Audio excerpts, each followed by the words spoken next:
नमस्कार दोस्तों। तो पहले आप एक न्यूज़ कटिंग देखिए। सुजलोन ने यानारा के लिए 306 मेगावाट पवन ऊर्जा परियोजना का ऑर्डर किया है। राजस्थान में 153 प्लस 153 के नए मेगावाट प्रोजेक्ट के लिए उनको डील मिली है। तो कहीं ना कहीं देखा जा रहा है कि सुजलोन के लिए बैक टू बैक खुशखबरियाँ मिल रही है। कहीं ना कहीं उसके लिए एक बहुत बड़ी खुशखबरी ये भी निकल के आ रही है कि appointment of mister Rahul Jain as chief financial officer, यानी एक इफेक्टिव न्यूज़ निकल के आ रही है। 15 दिसंबर को ये न्यूज़ जाहिर हुई थी जिसमें राहुल जैन को चीफ फाइनेंस ऑफिसर का दर्जा दिया गया था। तो कहीं ना कहीं निवेशकों के लिए खुशखबरी थी कि अब कंपनी में कुछ नए बड़े बदलाव होंगे। अब अगर देखा जाए तो CSTAT ने सुजलोन की सर्विस टैक्स पेनल्टी को निरस्त किया है।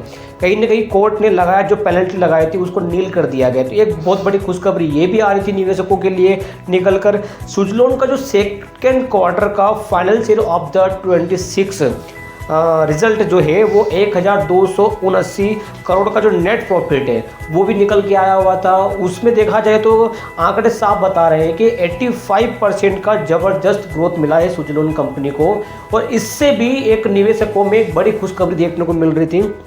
उसके बाद बात करते हैं ITAT ने सुजलोन पर जो 173 करोड़ रुपए का जो टैक्स लगाया था, जो पेनल्टी लगाई थी, उसको भी क्या कर दिया है, रद्द कर दिया गया है। अब कंपनी को 173 करोड़ का रिफंड मिलेगा। अब ये भी एक बहुत बड़ी खुशखबर निकल के आ रही थी सुजलोन कंपनी के लिए निकल के। अब इसी सारी खुशखबरियों के बीच में एक बहुत बड़ा माइनस पॉइंट भी निकल के आया कि अडानी अब आ चुका है रिन्यूएबल एनर्जी के साथ साथ अब विंड एनर्जी के अंदर भी अपना वहाँ दबदबा कायम करने के लिए। अब देखा जाए तो विंड एनर्जी के अंदर अभी तक देखा जाए तो सुजलोन एक बहुत बड़ा एक प्लस पॉइंट था, लेकिन अब अडानी भी अपना दबदबा कायम करने आ चुका है विंड एनर्जी के अंदर। अब इससे सुजलोन को क्या इफेक्ट पड़ने वाला है, एक बार उसके ऊपर नज़र डालते हैं। सुजलोन को इससे ये फायदा नुकसान होने वाला है कि सुजलोन को अब जो बड़े ऑर्डर मिलने वाले थे कहीं ना कहीं उसमें कुछ आशंकाएं ऐसी भी नज़र आ रही है कि अब वो बड़े ऑर्डर कहीं ना कहीं अब अडानी को मिलने की तैयारियां हो चुकी है। जिस प्रकार से अडानी अपने आप को इतने सालों से प्रमोट कर रहा है, इतने सालों से अपने आप को अपग्रेड कर रहा है, बड़े ऑर्डर की आशंकाएं उनको मिलती जा रही थी, तो कहीं ना कहीं अब विंड एनर्जी के आने का एक बहुत बड़ा कारण ये भी रहा है।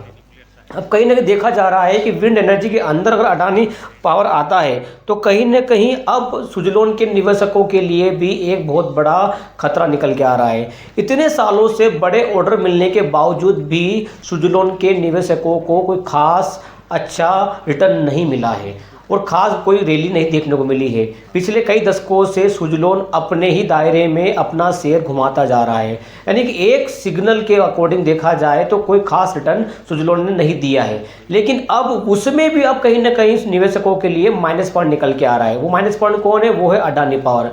अडानी और सुजलोन के बीच में कई सालों से एक कोलैबोरेशन देखने को मिला है। उन्होंने कई प्रोजेक्ट ऐसे हैं जो मिलकर पूरे किए हैं, लेकिन अब वो क्या कोलैबोरेशन कंटिन्यूसली आगे चलेगा या नहीं चलेगा, उसके ऊपर आगे की अपडेट्स में हम जानेंगे। अगर इस वीडियो में आपको कुछ इन्फॉर्मेटिव चीज़ें देखने को मिली है तो प्लीज़ लाइक करें और चैनल को सब्सक्राइब करें, और मिलते हैं नेक्स्ट वीडियो के अंदर जिसमें आपको और इन्फॉर्मेटिव चीज़ें देखने को और सुनने को मिलेगी, जिससे आपको निवेश करने में हेल्प रहेगी।